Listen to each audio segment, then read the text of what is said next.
Wow, this is gonna be messed up. What's up, guys? Sajiv and Alex coming at you for our CS466 security project. Say hi, Alex. What's up? What's good? Welcome to our YouTube video. We're going to be talking about radio communication vulnerabilities. So, what is radio communication? Basically, there's this thing called the electromagnetic spectrum, which you might have heard about, and there's waves all the way from 100 meters to 0.001 nanometers. You've heard of the visible light spectrum, X-ray rays, sun rays, but we're going to be focusing on these radio waves. And how does radio work?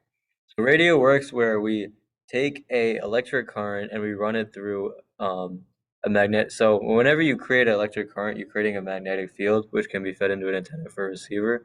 That electric signal can be encoded as a sine wave, and we can use something called pulse modulation, amplitude modulation, or frequency modulation to make it hold data, so we can encode it. Then on the receiving side, we're going to get that signal, we're going to decode it using that same thing, but in the opposite way, and get either sound, images, or video from that wave. So a couple of examples of this, you must have heard of FM radio, but you might have not realized that Wi-Fi and Bluetooth are also forms of radio. They're just using, if you look back on our slide, they're just using higher wavelength radio waves, so they can transfer more data, but as a result, using more power. So these waves are flying around in the air, and now Alex is going to talk about how we secure them. All right, so yeah, like you said, all of these waves are communicating through the air, and within the air, you can be intercepted by really anyone. So for most of There's like two parts to it. As long as you know the frequency, then you can just tune to that specific radio and then get that information. So there's something called a police scanner, which has like a whole range of frequencies you can tune to. And if you end up guessing the right one, then you're basically getting the police information. So how do we address that? How do we encrypt that so that that data, even if they did get that data, they won't be able to read it? All right, so with all these security issues, how do we protect it? For the radio, unfortunately, there's not a whole lot we can do for encryption. Um, yeah, not we. All right, but there's not encryption on radio. For Wi-Fi, it uses the WPA2, Wire Protection Access version 2, and then within that, it uses the AES 256-bit encryption. And then there's Bluetooth, which typically isn't as protected as Wi-Fi, and it uses the AES 128-bit encryption. And then for our project, we chose to do Bluetooth. And with that, we were trying to simulate the Bluetooth connection between two devices and the transmission of data between the two using encryption and decryption.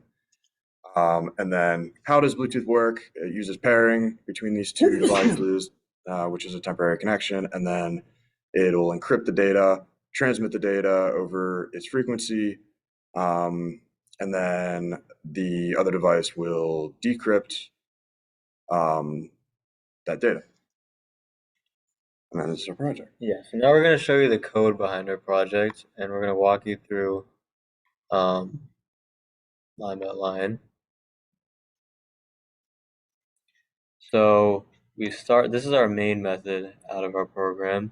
Yep. And just a little background for Bluetooth, it uses 40 channels within its frequency. It splits it up into 2 megahertz for each channel.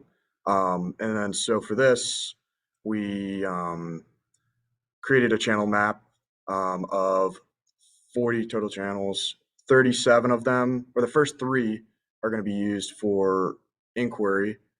So that's going to be for devices like your AirPods. They're going to be looking to connect.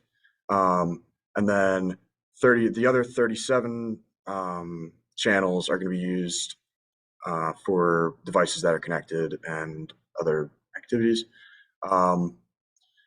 Then for the Bluetooth device, it will contain a decrypted message, an ID mode, 0 for being connected, 1 for request and inquiry, and then 2 if it's connected, the connected ID, the encryption key, and the channel it's using.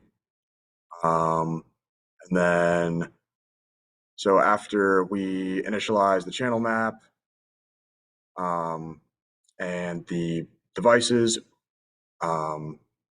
then we're going to have device 1, which is going to act as if like AirPods, going to do an inquiry request. So it's going to go within one of those 3 channels, and it's going to, it's going to go into one of those 3 channels, and it's going to, and then for the other device, we're going to have it do an inquiry search, and it's going to search that inquiry channel map, and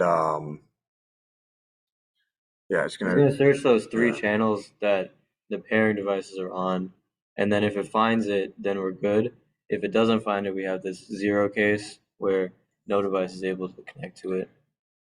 and then the once it's able to find this device, it is going to connect. Should be in here. It's going to connect with that device. It's going to exchange information such as the ID of each device, giving it to each other, and then it's going to share a key, and then what channel it's going to start on for our channel hop. Yeah, so the next part of this is going to be our channel hopping. So now that they're both paired, we need to, because there's so many channels and there's so many devices going around, we need to reset their whatever frequency they're communicating on to something else using this update channels method. And out of those 37 channels for communication, it's going to choose one of those random ones and map those devices to the new channel. So if you want to look at our algorithm real quick, it's using the standard update, standard channel hopping algorithm from the Bluetooth. So we're iterating through, just real quick. You can take a look at this code later, but basically we're going up, we're resetting, we're finding a channel, and then once we find that channel, then we're updating the device 1 channel with that channel and device 2 channel with that channel. So now they're communicating on a new channel. So now we can get into how we're going to send information from the first device to the second device and send it in a secure manner. So we're going to send it over something called a packet, and a packet is going to have the message from the first device, the frequency that it's going to be transmitted on, and the sender ID. So we're going to create that packet, and we're going to encrypt the message from device 1 onto the packet. So we're going to use some really basic encryption right here. Encryption, if you think about it, is just taking the message that we have and replacing it with other things. And we know the key, so we can decrypt it. So that's what's happening there. And now packet is going to have that encoded message. So in our use case, we said that we were going to use the message hello or I love coding. And it ended up getting encrypted to this long thing. And that's what's in the packet now. So the transmit packet has that encrypted thing. And now we're going to try to connect to the device 2 and get that information on device 2. So we're going to use receive packet. And receiving packet is a pretty long method, but there's a lot of stuff going on here. In receive packet, we're going to try and see if, so first we're going to see if we're allowed to make that connection. So we're going to check and see if using allow connection and authenticate. Those methods just check to see if there's a matching frequency and a matching sender ID. Then we're going to decrypt it, doing the opposite of what our encryption does. And then after we've done that, assuming we had a successful connection, correct sender ID, the encrypted message is going to end up on device 2 as I love coding. And that's our program. You can compare it. So each of those packets, when it's being sent, is a piece of a bigger message. So I love coding is a piece of a bigger message that we want to send, we have to do multiple packets on multiple different channels to prevent those security issues. So how do we going back to our PowerPoint, um so in conclusion, that's our program, but what would we do differently next time? We tried to implement this with hardware instead of generating those frequencies ourselves. We tried to use a software-defined radio and a radio chip. Couldn't get it to work. Um, there are also other encryption Yeah, I mean, there's other algorithms. encryptions. We could have done something a lot more complex. We could have used something like the AES 128 encryption, or we could have used a public or private key along with it. And then what would have been nice to also do is we could have connected more devices, more than just one or two, um, and then also um, transmitting more data than just strings, such as like sound. Yeah. So And that's our project. So make sure to like and subscribe, hit that notification bell to know when we upload next. And for more CS tutorials, uh, follow for more.